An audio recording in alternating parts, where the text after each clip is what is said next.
Greetings, ladies and gentlemen. You're watching or listening to Public Comment, the vlog and podcast series where I explore my free thoughts on politics, culture, and self. Today I've got some interesting topics that I want to talk to you about. First, I'll be talking about the frustrations of marketing. Next, I'll be talking to you about free trade versus protectionism. And then I'll be talking to you about the questions centering the preservation of digital media. So with that, I begin with the frustrations of marketing. And this is from a personal perspective as opposed to an academic one. So I'm not here to cite dry research. Not to say I don't like to do research and cite research, so much as to say that this is not some kind of how-to commentary, as opposed to instead what I am doing here is contemplating the subject and discussing the experience, the personal experience with the subject. I just find that more interesting, especially if the goal is to be objective and contemplative and deep about it, as opposed to trying to say, I'm going to tell you this is how you're going to become a YouTube superstar or a podcast superstar, or I have all the answers for you. I don't know that I have any answers for you, and my goal isn't to have answers for you. My goal is to think, share my thoughts, and just have a conversation, delve into and explore the soul, etc. Anyway, I'm just going to be doing a very quick sound test. I hope that you would forgive me for very briefly indulging in that. So let me see. The goal isn't great. The sound test is working. The video is working. The podcast recorder is recording, and the video is filming, and the description is there. Awesome. By the way, speaking of this all has to do with the marketing experience, right? I mean, I'm looking at it from the perspective of a multimedia personality communicator. I don't even know that the official title for what it is I'm ultimately trying to do exists yet.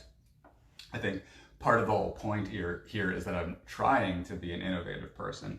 And I'll talk to you a little bit more about innovation in a second. But right now, I think the most important thing that needs to be brought up is the anxieties around navigating your personal marketing issues and challenges, if you will. I know that for me, the first thing that comes to mind is the fact that, to the best of my knowledge, I just lack any kind of brilliance in marketing. However, if I could get A's in college courses, then I believe it's going to follow logically that if I can read up on marketing and learn what is to be said on the topic, that I can probably comprehend and retain and apply those things. So I'll be trying to do that. And the thing about marketing, right?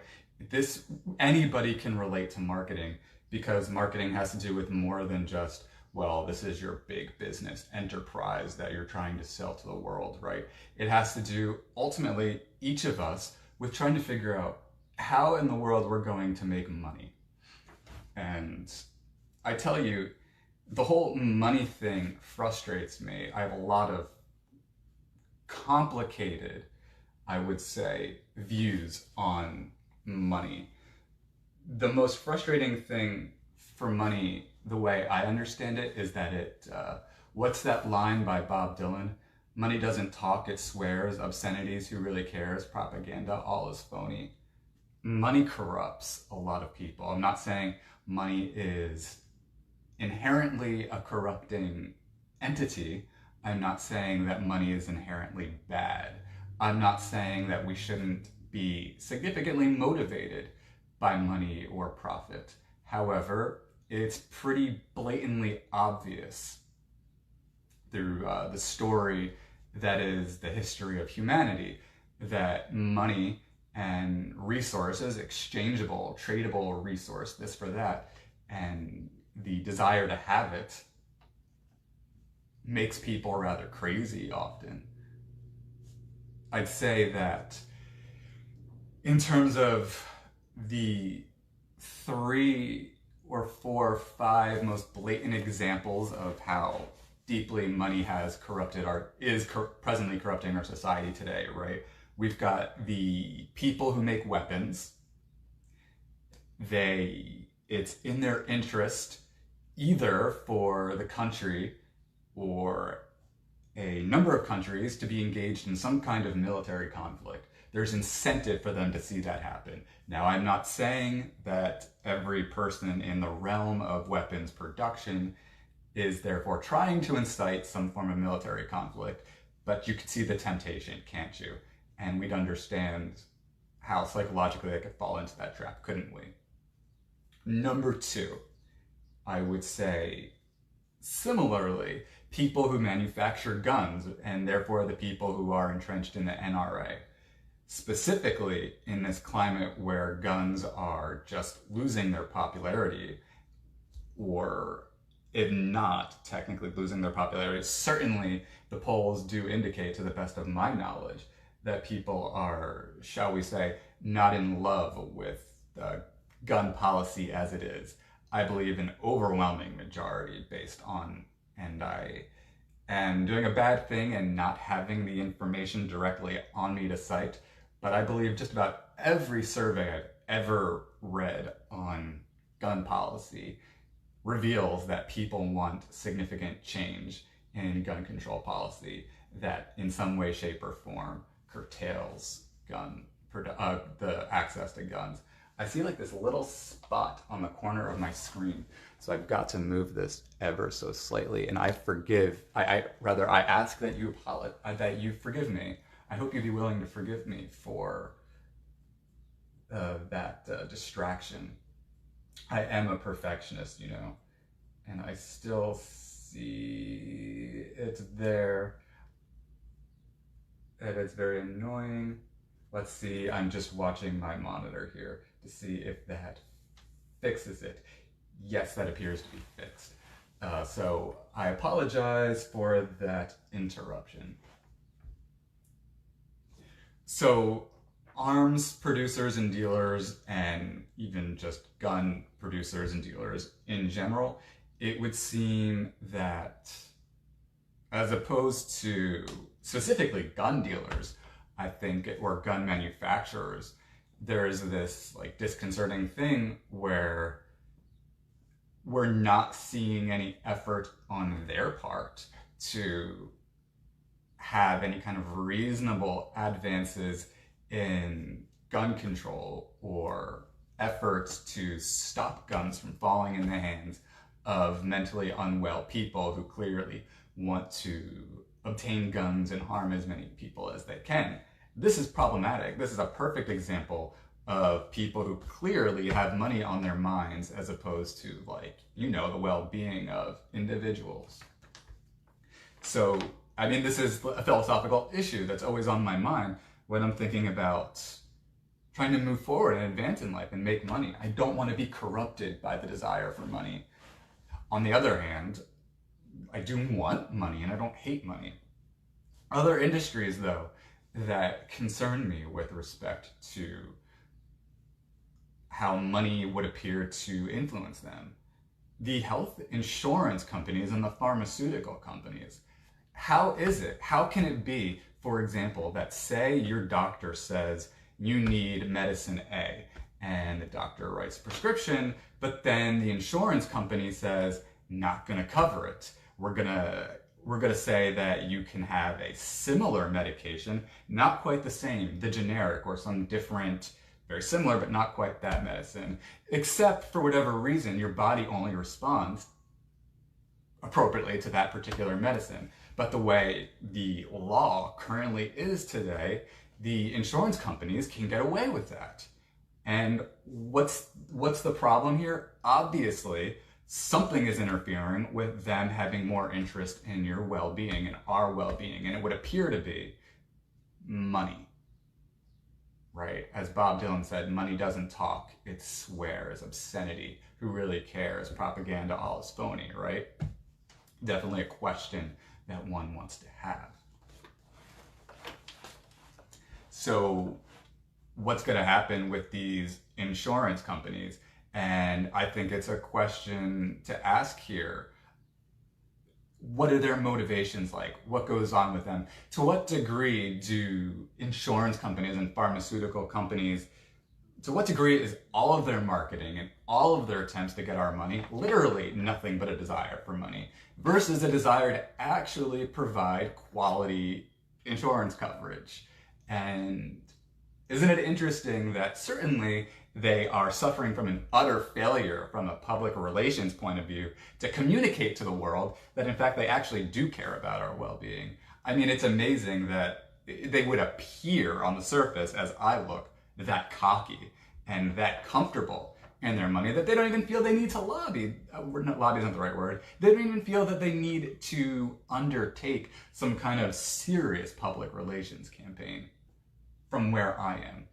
Anyway, I don't have the name of the legislation, but I was talking to my stepdad. He and I were having this conversation, and my mother and wife were all having this conversation yesterday, and we're talking about how there is actually legislation, bipartisan legislation, that is being discussed in the state of New Jersey that would essentially say, if your doctor says you need this specific medication, then the insurance company can't deny it. So let's all get a little bit more information about that legislation and ensure and demand that from our New Jersey lawmakers, and even if you're not in New Jersey, I mean, it's just a good idea. It should happen in every state. It should be a national policy. Let's demand that there should be no way that the insurance company tells you which medicine you can or cannot have. That should be up to your doctor and up to your and you. That should be between you and your doctor and, I don't know, the contemplations of a nurse or anyone else who can have some seriously legitimate investment in the actual quality of your medical care, not some person sitting detached in an insurance company. So again, I'm taking this back to the concept of marketing and saying, on the one hand, there is a rational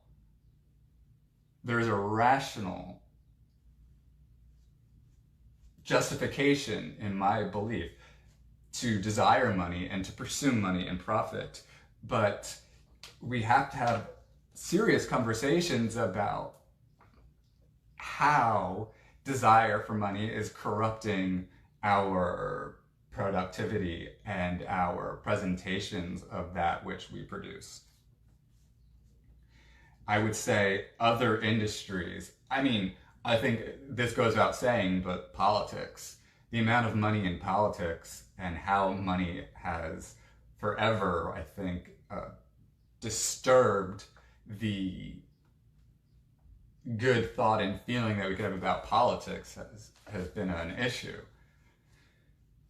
There's talk I've heard about possibly, maybe the state could say you can't even raise independent money, but perhaps an X amount of qualifying candidates would share X amount of tax-funded money that would ultimately fund competing political candidates.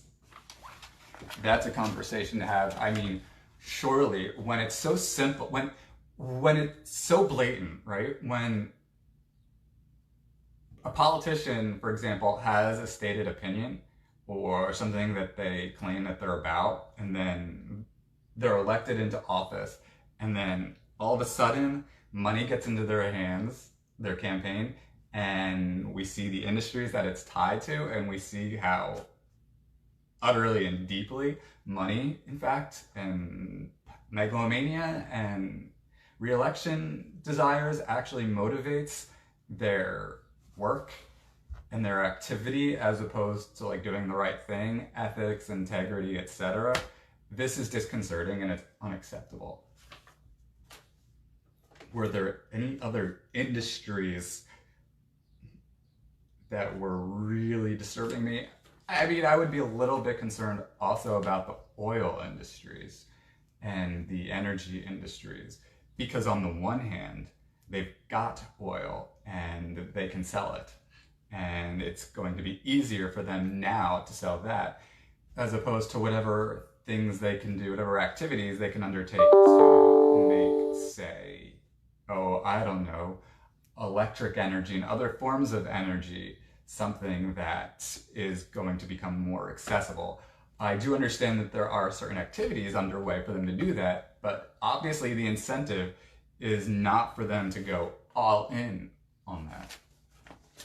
So I would apologize if I had said there was a higher number of industries that I was concerned about, or if there was another industry. That's actually one item I forgot to list on my outline, was the list of industries that I was utterly concerned about. But I mean, I want to bring this back to the whole concept of marketing and what interferes as I attempt, for example, to promote this multimedia free thought series public comment that I'm engaged in. But not just that, I mean, really anytime I'm trying to like get a job, and I think any of us, as we're sitting here trying to contemplate, how do we make money? What do we do to how do we present ourselves to make ourselves appear more attractive so that people want to pay us for some kind of service, productivity, etc.? And to what degree is that desire for money going to corrupt what we do? I mean, it's happened to me. I've been corrupted by money, desire for money before. I think I brought it up, I don't think it was yesterday, but the day before. I had self-published this book, and I became so obsessed with making this book a bestseller. And even after that, you know, to write the best-selling blog or become some rich and famous commentator that has absolutely corrupted at times the way in which I would present myself and the way in which I would invest in how I put my mind into what it is that I'm trying to produce. This obsession with money is such a complicated thing. But it's not as if money, again, is inherently a bad thing. Look, we need money to survive. We need resources. Forget the word money. If the US dollar or these pieces of paper or credit cards is the first thing that you think about, I think if we're going to talk about money, the first thing we must conceptualize is this notion of resource. That is to say, what in the world is a usable, valuable thing that is worthy of trade, that people want, that can make our lives better? And it's rational, to the best of my contemplations, to desire resources, both the acquisition of resources, acquiring resources, and along with, you know, producing them, becoming a valuable person. That would certainly be one of my lifelong goals, is to actually be valuable, is to be worth money. And so I think if we're going to have a conversation about marketing and money, and this is something I've been talking about since before I even went back to college. This is one of the few things in life I believe I've gotten right since about 2011, is this concept of value. I think if we're going to talk about resources, I think we're going to talk about economy, I think if we're going to talk about money, I think if we're going to talk about marketing, I think we must talk about values, both in terms of what in the world can I offer of value so that I can be worthy of going out for things of value that I'd like to be in possession of. You know, fair trade, essentially. Being, you know, worthy of a fair trade, and to obtain the things you want through a fair trade. But also, philosophically, you have to have this conversation. Like, how do I value something? That is to say, where in my hierarchy of values does this product or service or resource stand? So, for example, I mean, let's just take this cell phone that I just bought a few weeks ago, right? How important is it to me to have a cell phone? How important is it to me to have a cell phone with qualities X, Y, and Z? And I mean, like on a philosophical level, right? Like in an ethical level, how important is it if I'm actually going to sit back and compare it to the other things in my life that I need to compare and contrast it to in terms of how I'm prioritizing things? And what are the ethical principles behind that? You can't get away from ethics in life. One of the things that frustrates me is this notion that philosophy is some purely esoteric concept. Philosophy is what moves us either to do more good or do more bad, to have a good sense of life. So you just can't get beyond the philosophy. You can't get beyond the ethics. And especially, one of the things that's so frustrating when we have conversations about marketing is not what is this value economically, what is this value ethically? Why is this product important as a thing that you just ought to have so that your life can be better in terms of what its meaning is, in terms of how it makes you sleep better at night? And that's my opinion on that. So, I mean, it gets really awkward trying to do these self-marketing, self-presentation, trying to make myself look attractive thing. Right, in the first place, let's just take my video blog podcast series, because that's the thing that I'm working with, that I'm most intimately attached to. I have to think to myself, why in the world would you possibly care about what I have to say? And then I have to ask myself, why should you care about what it is I have to possibly say? If that's just one half of it, right? The other question is, why do I do what I do, right? And why does it matter to me? And so you've got, on the one hand, what your productivity means to you to contemplate, and you've got what your productivity could mean to someone else, versus the question of, should your productivity mean something particular to somebody else? And, that might sound a little bit abstract, but again, let's use the example of, I'll take myself out of the equation, but let's take the example of this wonderful policy journal, political magazine, Foreign Affairs, one that I like to read. Why, first of all, are the people who produce this publication, why are they motivated to do it?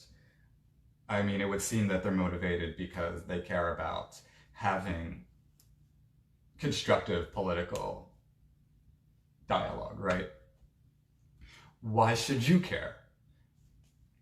Right? From a marketing perspective, don't you want to be in on the top political thinking of our time? And then again, but I've had other conversations in the past about, essentially, how does a particular value fit into the complexity that is your day?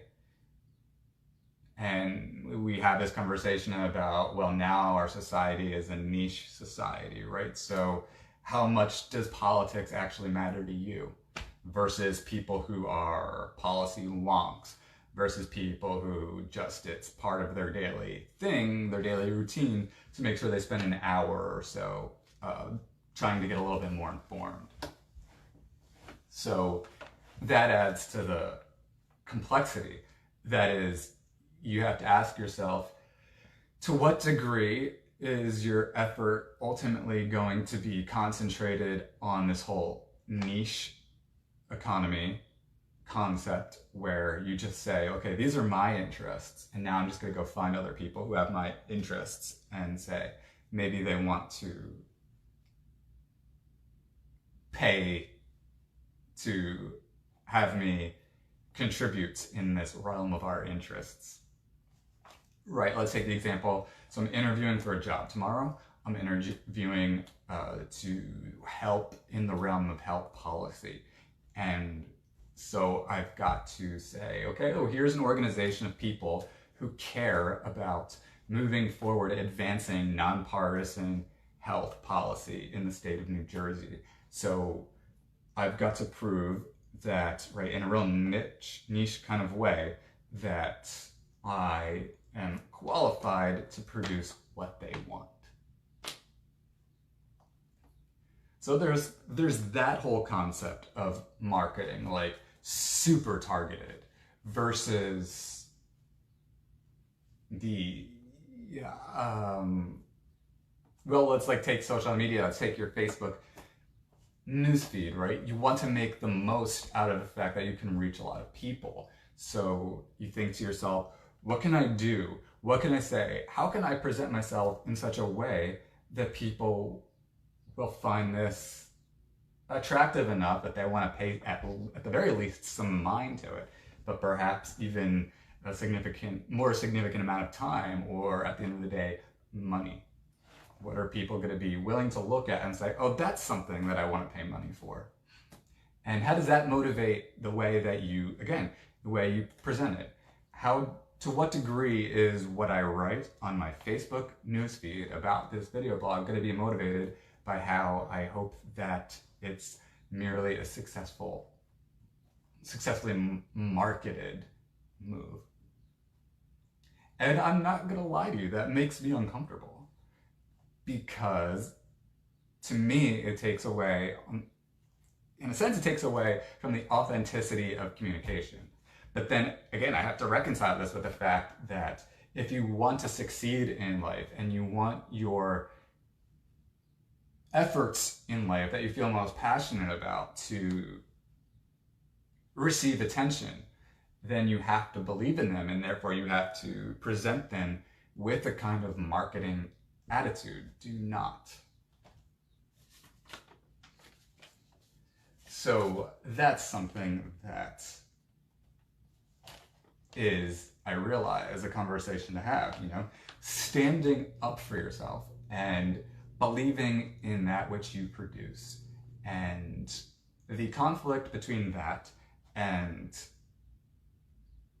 frankly, I'll be honest with you, one of my greatest insecurities is just being annoying, and is just coming across as, oh, here's that guy who wants us to pay attention to him and feel important, who I could care less about.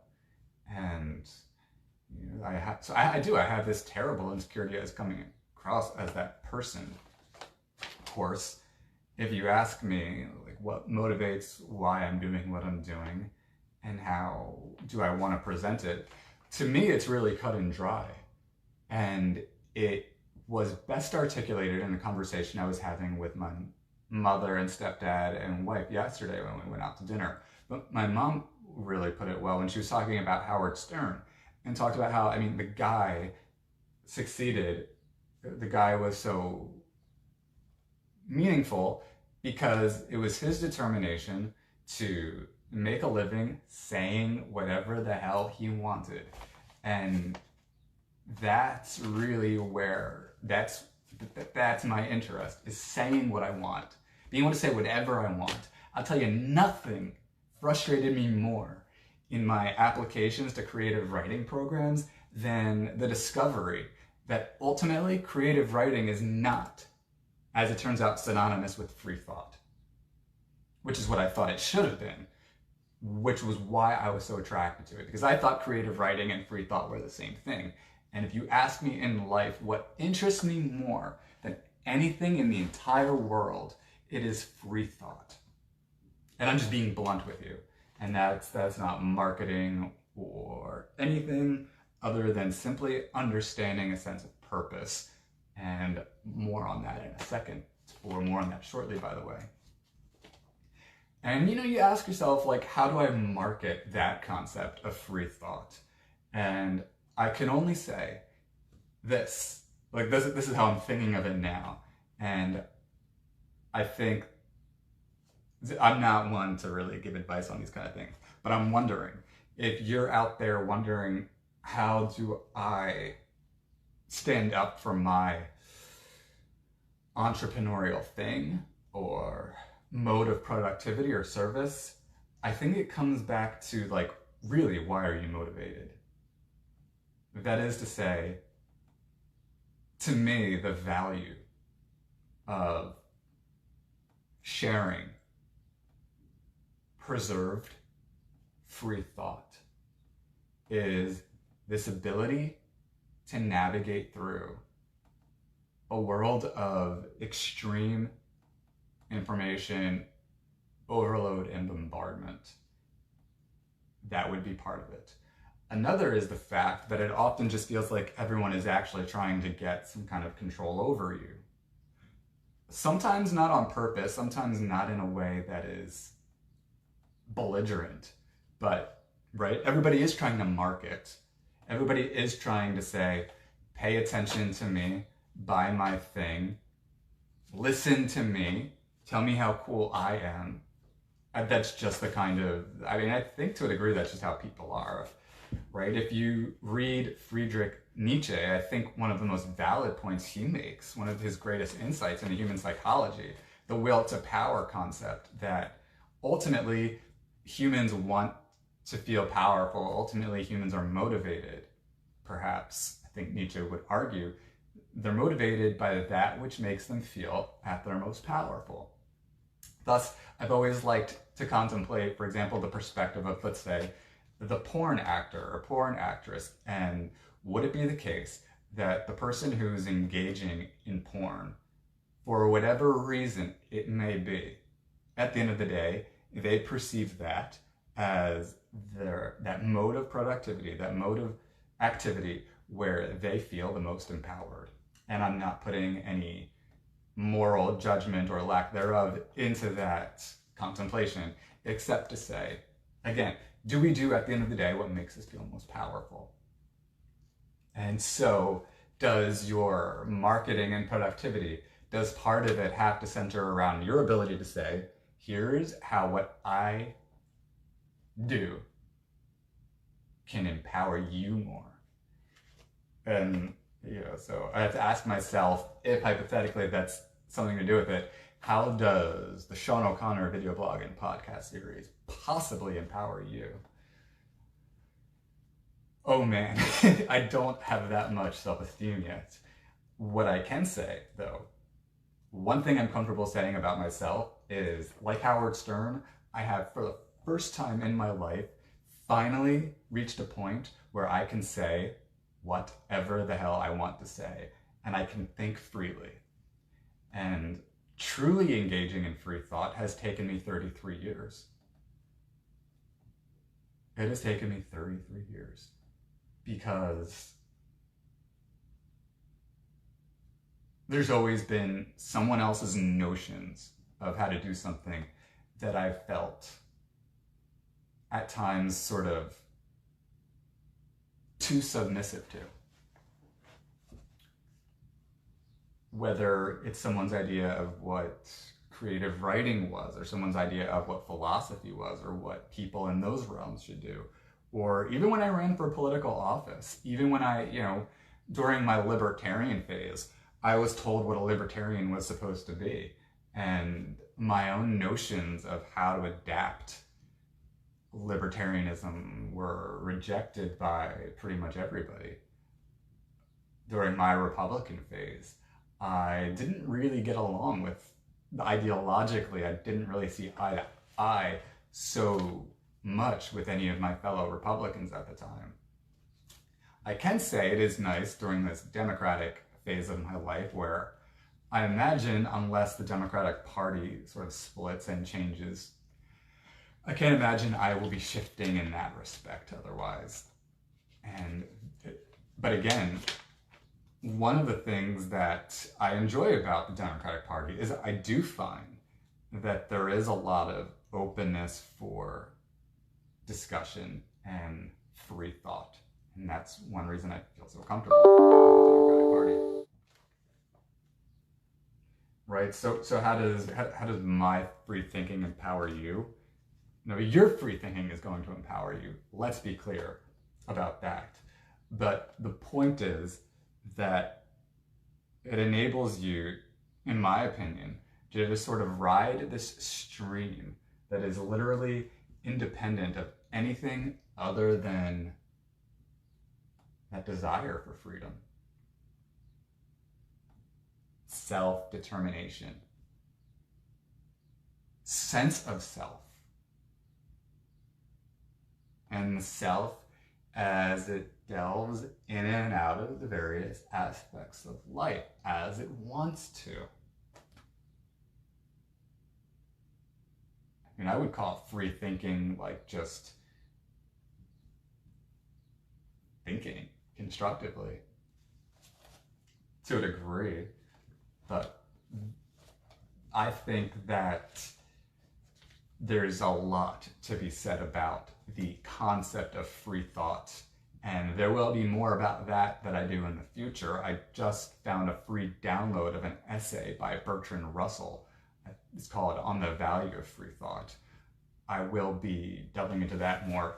Also, I've told you in previous days that one of my favorite writers is Montaigne, the personal essayist. The beauty of his personal essays is ultimately they are free thoughts. They are writings documenting and preserving his free thinking. One reason I love Dostoevsky's Notes from Underground, why that's my favorite novel thus far, one of the reasons, beyond the moral or ethical values in that book and the brilliance of the aesthetic contemplations, it's just a book really in which this character thinks freely. So I'm pretty sure that like free thought is my thing in life, and that a discouraging observation I've had about this notion of free thought is that anymore, no longer are the universities necessarily staunch advocates of free thought. Or if they are, I don't know what category, what academic discipline free thought as a concept really applies for them. At least, I mean, again, I think part of the problem was I thought literature and or creative writing was going to be that realm in which free thought existed. I thought free thought in art, or free thought and the marriage of art and philosophy, I thought those notions were all sort of deeply entangled in an umbrella together. However, I find that people who tend to delve into these concepts as academic disciplines like a degree of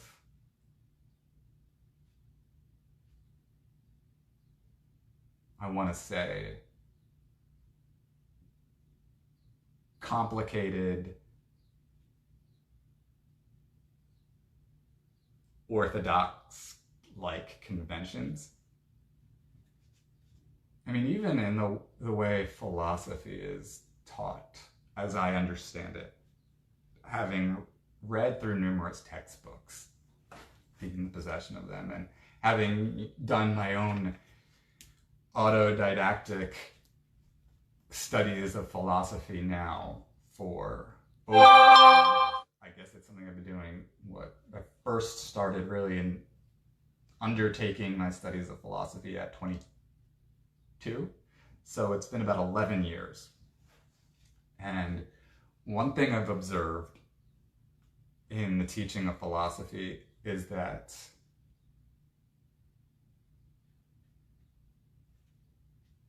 we live in what you would call a postmodern world, philosophically speaking, and this postmodern world is this very ironic thing where, on the one hand, there is this sort of empowering, liberating notion of anything goes, except it often appears to be anything goes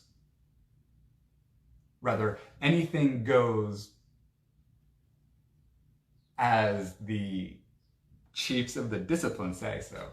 And I know that's sort of abstract and hard to articulate in a way that makes more concrete sense to you. But I guess a really good way to put it is that your textbook is oftentimes going to be the defining entity of concepts. And even if the textbook sort of says anything goes, that's technically an impossible notion. And so there's this sort of double standard of, yeah, well, anything goes according to these textbooks, except these textbooks are also making claims, aren't they? And so they're the claimed authorities. I don't know, that's a really abstract realm of experimental thought there. You'd have to tell me how much that does or doesn't make sense to you. I'm trying to ask how much it even makes sense to myself.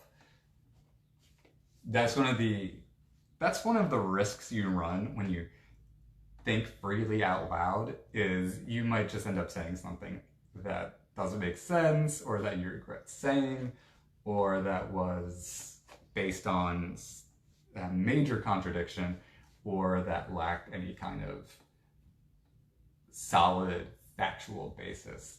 So if I did go on a chain of reasoning that was ultimately inappropriate, I apologize.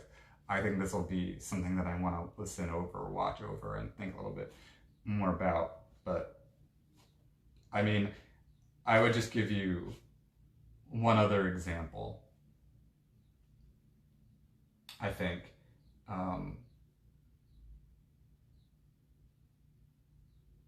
With respect to the irony that is this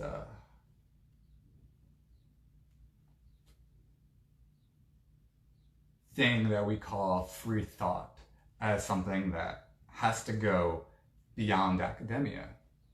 It's also because what it means to be free is that you're not really bound by anything.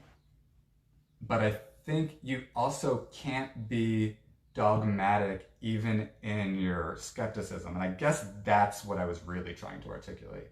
So, yes, eureka, I figured out ultimately what I was trying to get at. Yay. The irony of postmodernism is that it wants to be free and is therefore sort of skeptical of everything, cynical of everything it comes across as, to a point where it's almost dogmatic cynicism. That is to say, I'm not going to listen to what the universities say, I'm not going to listen to what the political parties say, I'm anti-government, I'm anti-religion, I'm against any form of technology, any form of social media, etc., etc. Just this sort of refusal to, your reluctance to contemplate a particular thing or associate with a particular thing just because you want to be unattached to all things. I think that in itself is actually a contradiction and not free or liberating. So I guess my view on academia in the context of free thought is that free thought can go in and out of academia, but it is neither something that is confined to academia or that is inherently opposed to or detached from it. And so as I'm thinking about producing these free thought contemplations, video blogs, podcasts, etc., in this sort of this multimedia platform, thinking about the concept of media and media as opposed to academia, I do ultimately find media, that concept of the media industry, social media or mainstream media or just that notion of media, slightly more liberating than academia. I think it's inherently more liberal. I think it's inherently freer. I think it's inherently more of the people. I think it's inherently more democratic. I went on a tangent beyond that which was expected. I was also going to talk about defining, was going to be talking about a little bit more about like categorization and defining what it is one does, but I'm going to save that for another time. In fact, I take notes on my outlines here. I'm just going to put save here. And I want to actually move on and talk about free trade. This is an important thing. So I recently came across two interesting articles. One was from The Economist, and the other was from Foreign Affairs. I'm very happy because I get the hard copies, the tangible paper editions of my Foreign Affairs and a digital version. With The Economist, I only get the digital because I'm just not that rich yet. Though, ironically, I wanted to actually get into this conversation about digital versus paper and the preservation of digital media, but this is also going to be saved.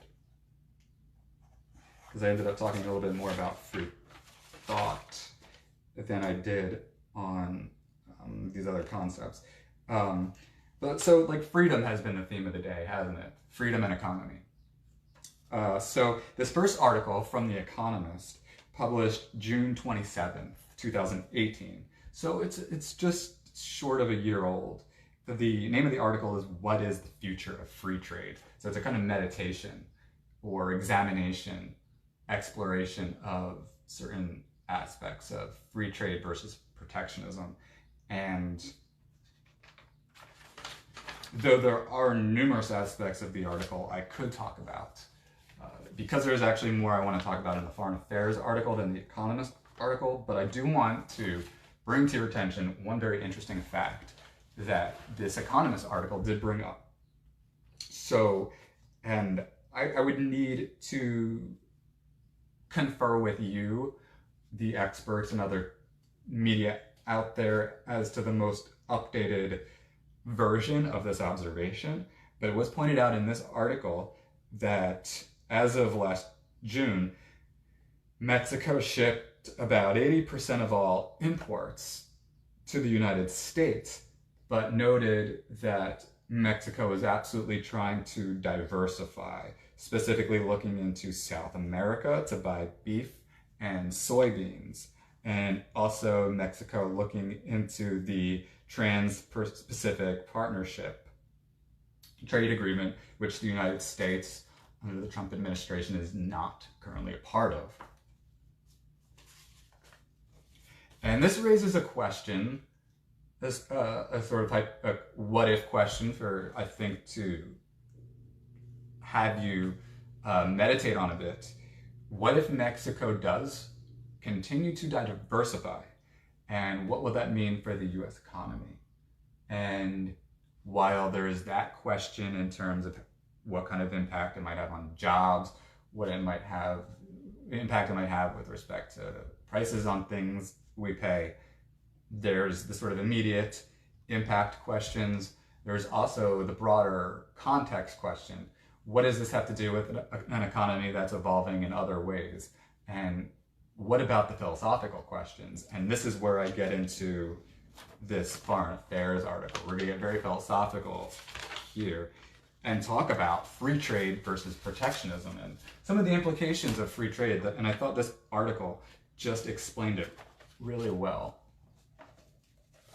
So I want to encourage you to check this article out. Here's a quick picture of it.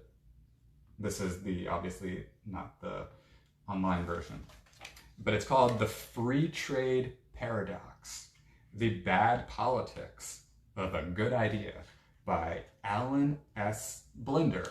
Alan S. Blinder is a Gordon S. Rentschler Memorial Professor of Economics and Public Affairs at Princeton University, and the author of Advice and Dissent: Why America Suffers When Economics and Politics Collide. What is this article about, and why is it that I think you should read it?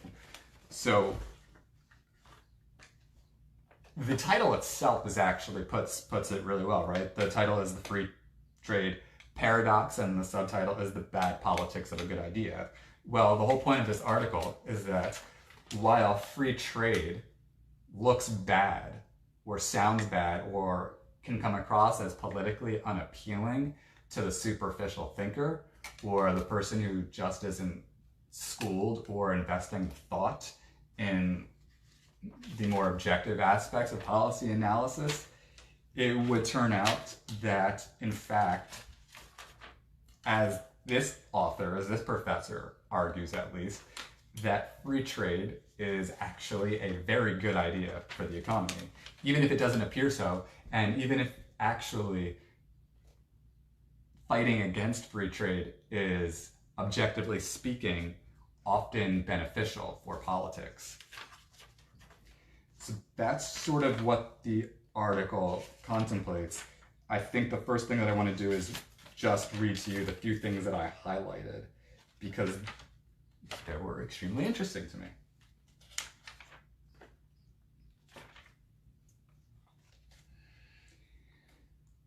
So this point was really interesting to me, where Professor Blinder writes this: every move toward freer trade creates both winners and losers, just like almost any economic change. If the United States cuts or eliminates tariffs on steel, for example, the arrival of more foreign steel will hurt domestic steel companies and cost some American steel workers their jobs. Those people will rightly see themselves as victims of trade. That other Americans, automakers and their employers, say, are winners from that same trade will be little consolation. Right? So what's most interesting about that point is this. In the realm of trade, I mean, obviously in the economy in general, there's always going to be winners and losers. Even in some theoretical utopian version of communism, there's always winners and losers because there's always someone in charge. Hierarchies are inevitable. There's always going to be winners or losers in an economy, and so why would trade, international trade, be any different? So as we make various trade negotiations, whether they tend towards even the protectionist versus the free trade route, people are going to get hurt. So then the question is, how does that get addressed? And if that can be addressed, what are the implications for policy? And so this was really interesting. Professor Blinder, I just want to see if Professor Blinder, was this a PhD person? Did it say whether or not? Because I always like, if someone is a doctor, I like to call them doctor. It actually doesn't say. So this person may very well have a PhD and it just doesn't say. But they don't, so I'm not going to use that title or describer. Here was an interesting policy point that was made that I think is well worth further discussion, and certainly something that I'm sort of putting on my policy possibility contemplation list, a discussion item list, if you will. Here's what Professor Blinder writes, or Blinder, I don't know what the right way to pronounce it is. I should write the professor and ask. The winners could, right, the winners in any kind of trade deal, let's say a free trade deal, could, in principle, compensate the losers and still have something left over for themselves. Trade adjustment assistance, for example, also called TAA, offers people who have lost their jobs to foreign competition money for retraining and extra income while they are unemployed. But trade adjustment assistance, or TAA, is poorly funded, is hard to access, and reaches few displaced workers. In principle, Washington could improve it. In practice, however, Republicans don't like the program, and organized labor sometimes scoffs at it, calling it burial insurance. Unions prefer jobs to welfare. Interesting, right? So in other words, policy-wise, this is an addressable issue. If people lose their jobs to foreign trade, there is such a thing, an already established trade adjustment assistance. We could increase that. That is something we could pay more attention to if we're going to spend more time on freer trade agreements. Or, as President Trump believes, we could go the protectionist route and instead try to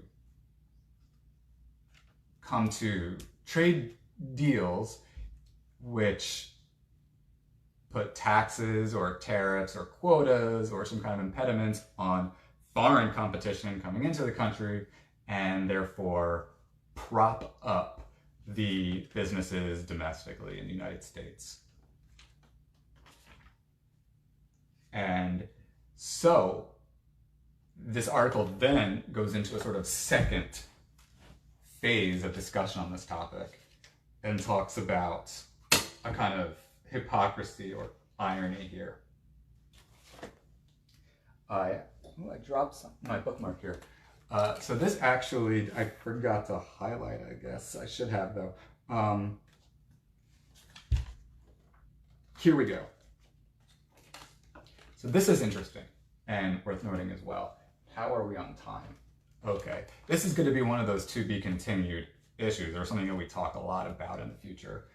But I wanted to get this out because I said I was going to talk about this yesterday, and I digressed so much that I failed to do so. And I wanted to make sure that I got this in now, especially it's fresh on my mind. I found it terribly interesting. Also, I think that you should consider this. Okay, further from this article. New technologies destroy and create far more jobs than trade does. But despite sporadic fears of robots, it is hard to find anyone today who advocates blocking technological progress on the grounds that it will cost jobs. Economists see technological improvements and freer trade as similar in their effects. They both offer higher living standards to the majority at the expense of job displacement for the minority. By the way, philosophical question to contemplate as an aside here, as a footnote.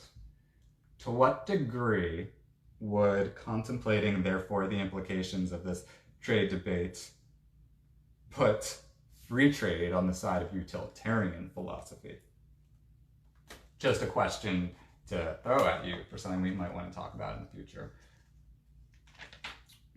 Moving on, though. But most people, and therefore the politicians who represent them, see no contradiction in supporting technological advances while opposing freer trade. Raging at the machine seems stupid, but raging at foreigners does not. The politics also work better. Unlike Silicon Valley, foreign exporters have no representatives in Congress, although they do hire lobbyists, and make convenient scapegoats for demagogues such as Trump. Excellent point, isn't it? And though I guess this depends on who you do ask, because you probably do have individuals out there who do scoff at how technology is killing jobs. Nonetheless, I mean, if you look at, let's say, the music industry and how people aren't really bemoaning how easy it is to listen to music on YouTube or Spotify or what have you, far cheaper than they could when they had to buy the CD. Even though arguably maybe that's hurting the music industry to some degree, or certainly making it change and adapt and evolve, you don't exactly see the majority of people up in arms and protesting the streets on that one, do you? So it does raise this question of why is technology getting better treatment than free trade? And with that, I want to offer my opinion based on my research thus far on the question of free trade versus protectionism, and tell you, definitely I'm on the side of free trade. To me, that's a no-brainer though. Why would you say that it makes more sense to prop up the economies of people? Why would you prop them up merely because they live closer to you? Why is it that just because I'm an American, my fellow Americans should get special essentially, why should the rules of the competition be rigged just so that they can get an advantage in international trade at the expense of other people on Earth who are fellow humans trying to make a living just like you and I? Why do those folks have to be treated like crud? But people, just because they share a political border with us, why do we say that they should get the rules rigged and fixed in their favor so essentially they can cheat? In my opinion, that doesn't make sense. In my opinion, freer trade is more ethical trade. And I am definitely a proponent of that. Now, that's not to be confused with the scenario whereby, let's say, Apple moves some factory that was, let's say, initially in the United States and ships their operations to China. That in itself I wouldn't have a problem with. But when they do it and then they rip off and exploit the Chinese workers, that I have a problem with. Not because of the jobs that it's killing in the United States, but the fact that it's exploiting people. And while also exploiting people, those corporations who are still Americans or anybody, it doesn't matter what country they are making killing off of killing the souls practically of other people, it would seem. And that's a documented fact if you want to look at the number of suicides that have been committed, the people that have killed themselves working for Apple in China. They have to have body nets in the factory areas because so many people kill themselves because their lives are so miserable, because they're worked like slaves and really make almost no money doing so. It's tragic, and that's one reason why I feel good about the fact that the last cell phone I bought is not an iPhone, and the last laptop I got was not an Apple laptop. So now I have talked about the things I want to talk about today for now. I want to thank you so much for taking the time to watch or listen.